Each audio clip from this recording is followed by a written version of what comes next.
Prosecutor, I trust your next witness is ready. Yes, of course, Your Honor. I call upon, let's see, Monsieur Robertino... Uh-oh.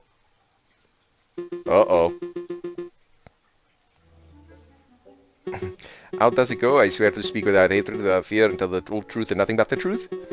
It's a little cliché, to be perfectly honest. Could, the witness please introduce himself for the, court record? As if anyone in this courtroom does not immediately recognize me. I am the great Monsieur Robinio, cutting-edge photographer and visionary. I just don't take people's pictures, I capture their very essence. Je suis l'artiste. Tu es un peep. You may have seen my work in hip magazine La Branche or C'est Chouette. I can send you tweets if you like. What on earth is a tweet? Bird-to-bird communication. Come on, Falcon, it's the 19th century. Get with the times already. Yes, your works are very, impressive, Monsieur Rubinio, but, let's get down to business. Could you tell us, your activities on the night of the murder? Very well. I was hired by Baron Rorgeil to capture the evening's events. I arrived at 7 in the evening, pointed my camera and captured the beauty of the banquet and one fantastic photograph. Then I billed Baron Rorgeil and left, like a true artist. With regards to the photograph itself, who did you photograph? I thought you might ask. I brought a copy so that you could see for yourselves. Oh, very good. Let's take a closer look. My word. It is an exquisite picture, isn't it? So let's see, who do we have here? In the middle, we see Baron Rogile, the lion who hosted the event. Hey, that's different. On the left, we see Signor Demiao, the father of the defendant, Dame Cataline. And finally, we see the housemaid, Hurain Duhat, who... Fucking... Okay, yeah, so we've got him and not, Cataline. Oh, interesting. As you can see, two people are clearly absent for the graph. First is Monsieur Grenouille, and the second is the defendant, Dame Cataline de Miao. Quite suspicious, wouldn't you agree? Just a moment, Monsieur Rabbington. This proves nothing. The defendant and the victim were not in the photograph with the others, so that doesn't mean they were in the garden together at that point. Hold your horses, Falcon. I'm not done yet. The prosecution may continue. Behind the photograph, we see a clock with the time set at 7:30. Oh. Now, why is that time significant? Well, Inspector Villera told us earlier that that's the exact time the murder took place. Do you see, Falcon? Every suspect has an alibi at the time of the murder, save Dame Cataline herself. Hey, Falcon, that photograph doesn't seem right. It looks different from the one we borrowed from Rubinio's studio. I see it, too. Our photograph shows Cataline Duhat, Dame Cataline, and Signor Pourtoir. Monsieur, sure, yep, see, yep, perfect. If we assume that only one photograph was taken, then demonstrates that one of the photographs must have been edited in some way. You should just slam that evidence down and be like, bam, inconsistency! This whole courtroom is out of order, case closed! I can't do that. I suppose you could be a little more delicate in your words. No, I mean, I can't do that because our evidence was illegally obtained. If I were to present it, Monsieur Rubino would ask how we acquired it, and the whole trial could derail. In a worst-case scenario, I could lose my legal license and we'd be arrested for theft. Oh, well, we don't want that. No, we don't. I should tread lightly. Your Honor, I would like to cross-examine the witness. It's a waste of time, if you ask me. Photographs are rock-solid evidence. Alright, well, we know we can at least mention the clock hands and some of the other stuff.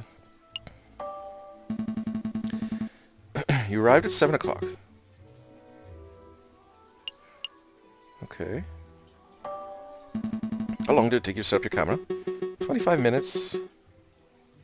Okay, so that would be about... Arrived at 7. 7:25. At least 5 minutes unaccounted for. No. Well... I don't think I am.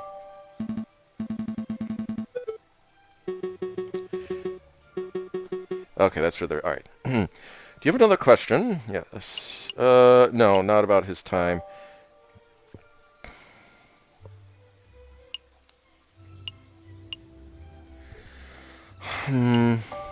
Let's take a closer look at this photograph.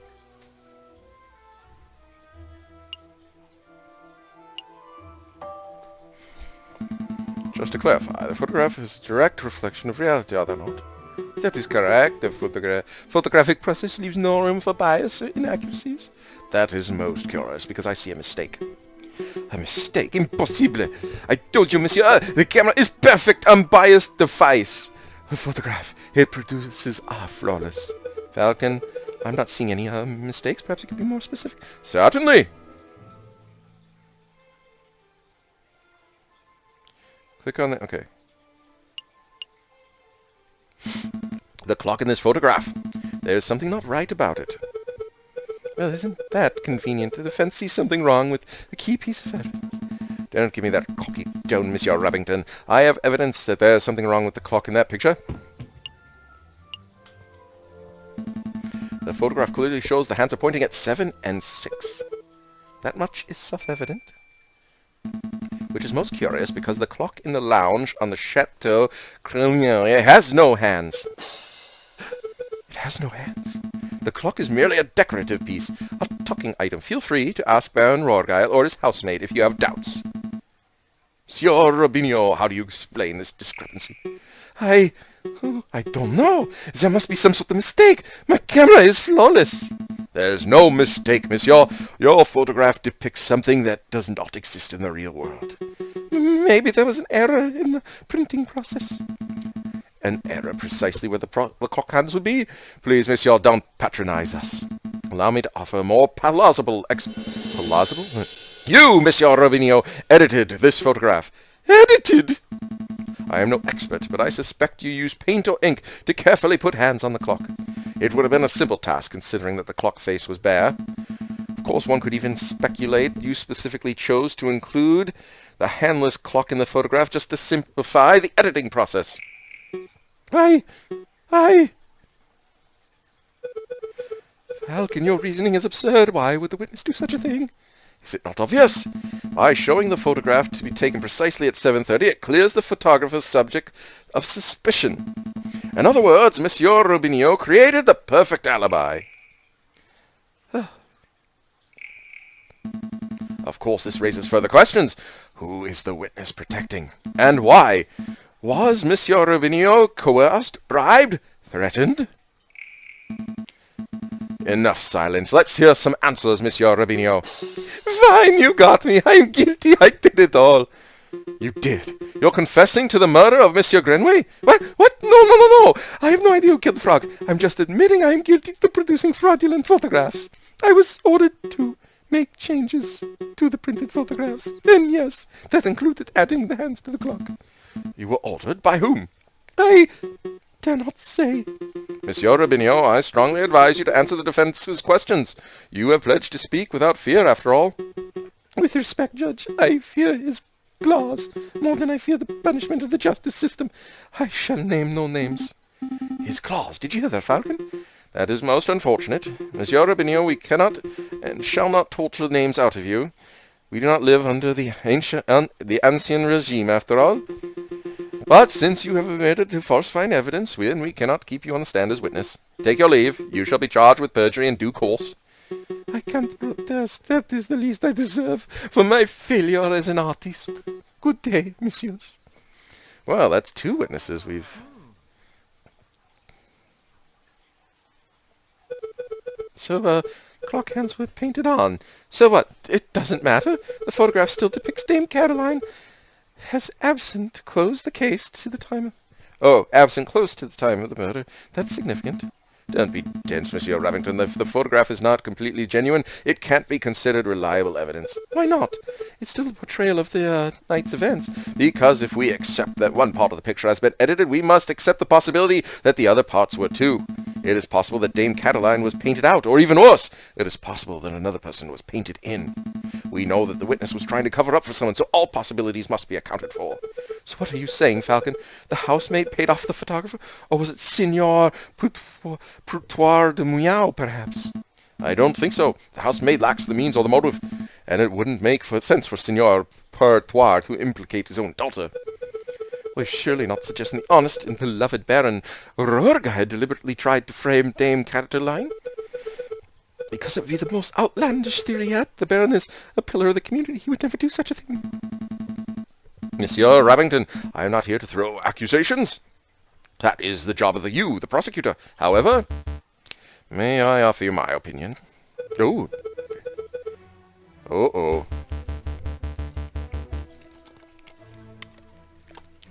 This is good. This is good. We've got the cigar.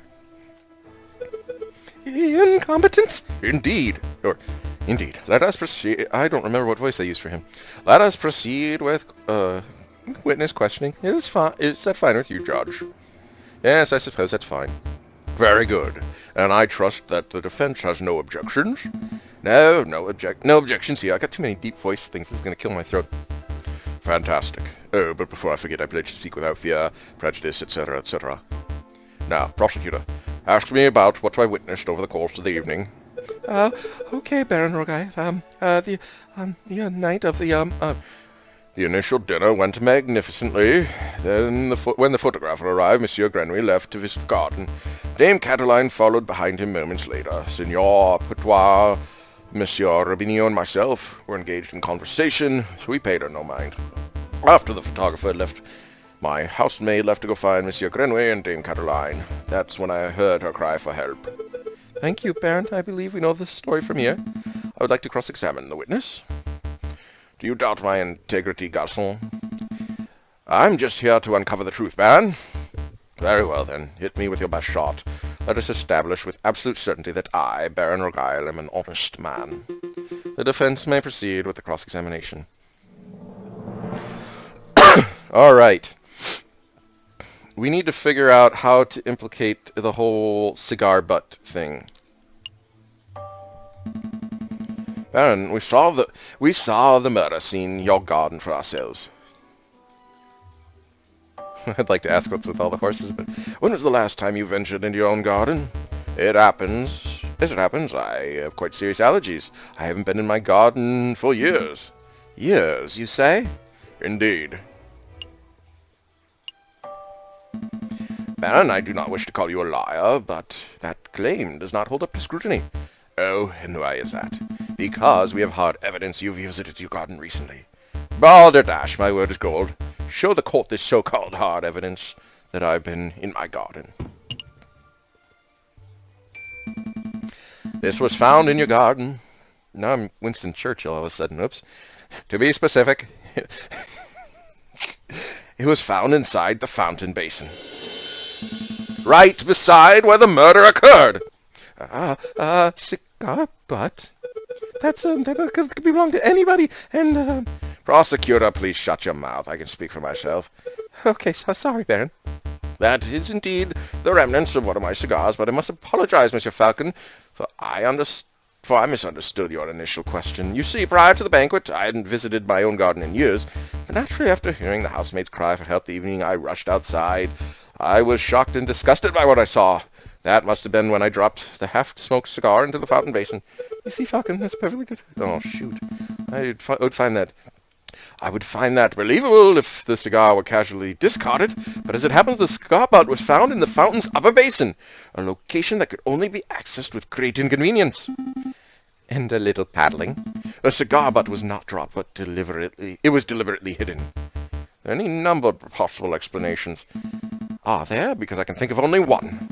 That is that you, Baron Rogaille, deliberately hid your cigar butt to disguise your own illicit activities.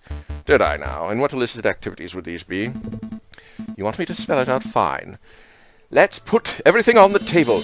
You, Baron Rogaille, murdered Monsieur Grenouille. That is what you are trying to keep hidden? Directly accusing me of murder. How shamelessly brazen. This is a ludicrous accusation, Falcon. The Baron is an upstanding citizen of the highest order. Your allegations are baseless. You have no evidence, no means, motive, or opportunity. No evidence? Think harder, Monsieur Rabington. Every piece of evidence points to Baron Rogaille as the prime suspect. You want the means? The Baron had the means. His lion claws are sharp as a surgeon's blade. Cutting a frog's belly would be trivial to him. Even Monsieur Rubinio confessed just a moment ago he feared his claws. Ridiculous. I would never threaten a man with violence. You want the motive? The Baron had at least 10,000 francs worth of a motive. By removing a business partner, Baron's share of a railway company would increase from 1/3 to 1/2. That's preposterous. And finally, the Baron had the opportunity. No! He crafted the perfect opportunity. He arranged for a small banquet with a very select number of guests. Aware of the missing silverware, and yet he served steak, a food item that necessitates good cutlery. Why? To bloody the hands of his guest, of course. And then he hired an easily influenced photographer and staged the very specific picture in order to build him the perfect alibi for himself. Photographing the guests in front of the handless clock made it easy for editing is quite ingenious plan, it must be said. Prosecutor, are you going to let this slanderous yarn go uncontested? Say something, object. Oh, you're pitifully useless. After executing the murder, the Baron found himself still holding a single piece of incriminating evidence, his finished cigar. He knew leaving it at the scene of the crime would raise suspicion, but he didn't have time to dispose of it properly. So, out of deep desperation, he threw it into his fountain, out of sight of his guests and any snooping police. I imagine the Baron was hoping to implicate Signor Pertoir de Miao, since that would have ensured total control over the railway company. Alas, Dame Cataline was the first to happen to see the crime at the scene, so the Baron improvised. That is an outrage. Judge, I demand you disbar this ranting lunatic. No, there's only one outrage here. That is, that a man like yourself is able to abuse his wealth and status to fame an innocent girl for murder. You're a bourgeois of the worst kind. How dare you, Garçon, the other nerve for a lying scumbag of a lawyer to accuse a philanthropist like myself is something so heinous. I'm nothing like a fat cat bourgeois. I am a respected, hard-working capitalist. No, you're a ruthless man who slaughtered a dear friend just to reap in a few francs. You incredulous whelp. I ought to gut you right here and right now like a damned frog.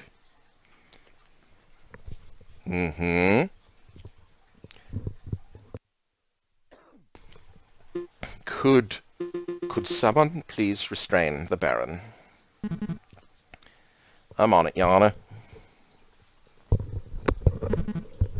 Let's go, old man, to the conciergerie with you. Don't touch me, you filthy jackdaw. I can walk myself.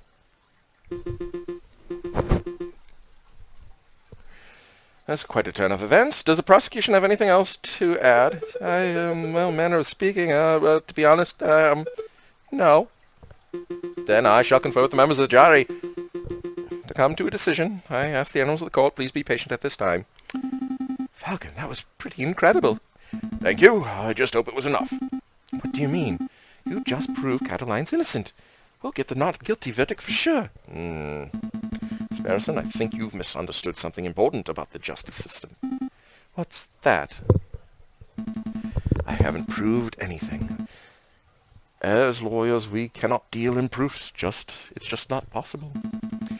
All we can do is organize the evidence and convincingly explain what it suggests. I haven't proved Dame Cataline's innocence. All I've done is demonstrate there's a significant possibility that she is not guilty. I'm not sure I understand that difference. We have reached a decision. In light of recent revelations, it is clear that an error of judgment was made on the initial arrest. On that note, we unanimously find the defendant, Dame Cataline de Miao, to be not guilty.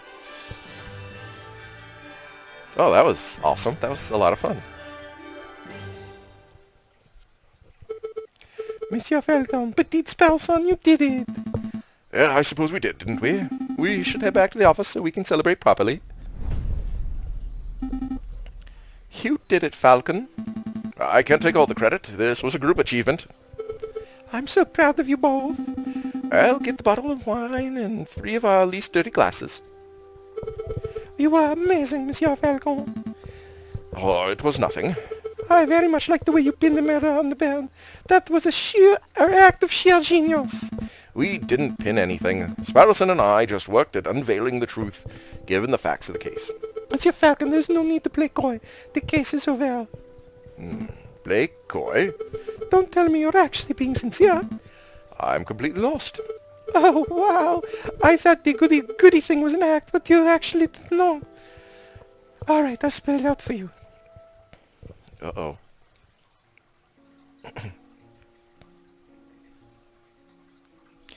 I murdered Monsieur Granway. Uh-oh. I saw him in the garden, all drunk and vulnerable, and I seized my opportunity. It was nothing personal, just business, you understand. Business? To increase my papa's shares in the insurance company, of course. My papa always said the drunk old frog was the weakest link. Your confession doesn't make any sense. I found Baron Roga's cigar butt hidden in the garden. Oh, I put that there. I expected the police to find it, but I suppose he was putting too much faith in the brains of Paris's finest. But Falcon proved Monsieur Rubino's photograph was edited. It was edited. It wasn't It was edited. It wasn't in the picture because I was busy. I wasn't in the picture? Okay. My papa knew I needed an alibi, so he ordered Monsieur Rubino to paint me over Baron Norgyle and add... Oh. It's a good thing that Monsieur Falcon was so imaginative, because that could have gone very badly. Well, What's with the silence? You should both be proud. There aren't many lawyers in Oliphant who could have won a case like this, even for a bourgeois kitty like me. I think you should leave. Fine. So much for these celebrations. Here's the payment for the service straight from my papa's pockets. Well, adieu, Monsieur Falcon. Adieu, petit Sparrowson. Falcon, what do we do now? Falcon? Well, that was an unfortunate turn of events. Well, we'll go ahead and end the recording here, and we'll continue the case next time. Or we could go back. No, we'll continue it next time.